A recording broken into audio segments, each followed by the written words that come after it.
All right, well, when we talk like wide receivers, obviously Cooper Kupp comes to mind first after his historic campaign, the Triple Crown last year. But Justin Jefferson, guys, saying recently, after this year, I'll be the best receiver in the NFL. Hell of a sophomore campaign. He hit north of 1,600 receiving yards. His 2022 total set at 1,350 and a half. Jeff, you expect another big year from Jefferson? You want to take the over here?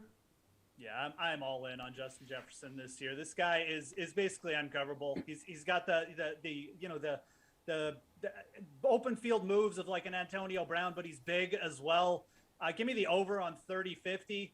He's also bringing in Kevin O'Connell, a Sean McVay disciple, who's just, you see wide receivers, Jamar Chase, Cooper Kupp working with similar style offenses. They're going to be passing more. Yeah, and look, Justin Jefferson led the league in air yards last year as well. And really, his season kind of got overlooked just because Cooper Kupp was so good. But I almost expect his yards per reception to go down a little bit, but his targets to go up and his route tree to perhaps expand as well. I think Justin Jefferson's in for a monster year. Give me the over on this one. All right, Jules, he's the favorite on DK Sportsbook, plus 800 odds to lead the league in receiving yards. Yeah, I can't fade Justin Jefferson. I think Jeff said he liked it at 30-50. If we're going 30-50, I will confidently take the under. But as it stands at 13-50, I can't confidently do anything. Like, I love Justin Jefferson, and I love everything that Jeff had to say about him. I just don't know if I can take over 13 for a running back or wide receiver that's in the league right now. But like I said, I'm not going to fade him on the under, so this one would be an over or pass for me. I just don't know if I can do it with the confidence that Jeff did, because this is one where, he misses a game or two, or just sits a game at the end of the season. Now the number becomes a little bit in jeopardy.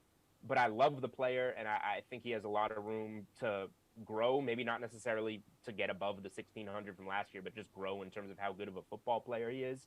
So, yeah, it's going to be really close, and if he stays healthy, he's definitely going over. Pierce, no one has tallied more receiving yards in his first two seasons than this dude. Do you expect this intoxicating pace to continue? I expect the intoxicating pace to continue and maybe even become more intoxicating. I agree, and I'm on the same page with Jeff's confidence. And Jeff mentioned something I wanted in passing. Last year, the offensive coordinator for the Rams is now the head coach for the Minnesota Vikings. Also, the passing coordinator last year that helped Cooper Kupp have that monster season, he's now the offensive coordinator for the Minnesota Vikings. That's going to help Jefferson. That's also going to help Kirk Cousins. Cousins has never had a dynamic offensive passing-oriented coach behind him. He now has that. Also, the Vikings defense is not very good. They struggled last season. There's a very good chance that the Vikings are going to end up in shootouts left and right. And, on playing in the dome, that definitely helps. I think everything points to the Vikings scoring a lot of fantasy points this season.